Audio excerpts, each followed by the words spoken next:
ಭಾರತೀಯ ಮಜ್ದೂರ್ ಸಂಘ ಮಂಜೇಶ್ವರ ವಲಯ ಸಮಿತಿ ಸಭೆ ಹೊಸಂಗಡಿ ಬಿಎಂಎಸ್ ಕಾರ್ಯಾಲಯದಲ್ಲಿ ಸೇರಲಾಯಿತು. ಸಮಿತಿ ಅಧ್ಯಕ್ಷರಾದ ರವಿ ಎಂಕೆ ಕೋಲೂರ್ ರವರ ಅಧ್ಯಕ್ಷತೆಯಲ್ಲಿ ನಡೆದ ಸಭೆಯಲ್ಲಿ ಬಿಎಂಎಸ್ ಜಿಲ್ಲಾ ಜೊತೆ ಕಾರ್ಯದರ್ಶಿಗಳಾದ ದಿನೇಶ್ ಬಂಬ್ರಾಣ, ಹರೀಶ್ ಕುದ್ರೆಪ್ಪಾಡಿ ಅವರು ಭಾಗವಹಿಸಿದರು.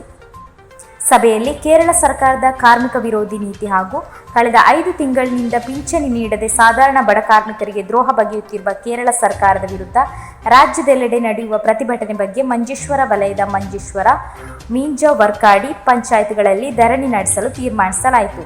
ಮೀಂಜ ಪಂಚಾಯತ್ 13/11/2023 ಬೆಳಗ್ಗೆ 10 ಗಂಟೆಗೆ ಮೀಂಜ ಪಂಚಾಯತ್ ಆಫೀಸ್ನಲ್ಲಿ, 11:30ಕ್ಕೆ ವರ್ಕಾಡಿ ಪಂಚಾಯತ್ ಆಫೀಸ್ನಲ್ಲಿ, 15/11/2023 ಬೆಳಗ್ಗೆ 10 ಗಂಟೆಗೆ ಮಂಜೇಶ್ವರ ಪಂಚಾಯತ್ ಆಫೀಸ್ನಲ್ಲಿ ಧರಣಿ ನಡೆಸಲಾಗುವುದು.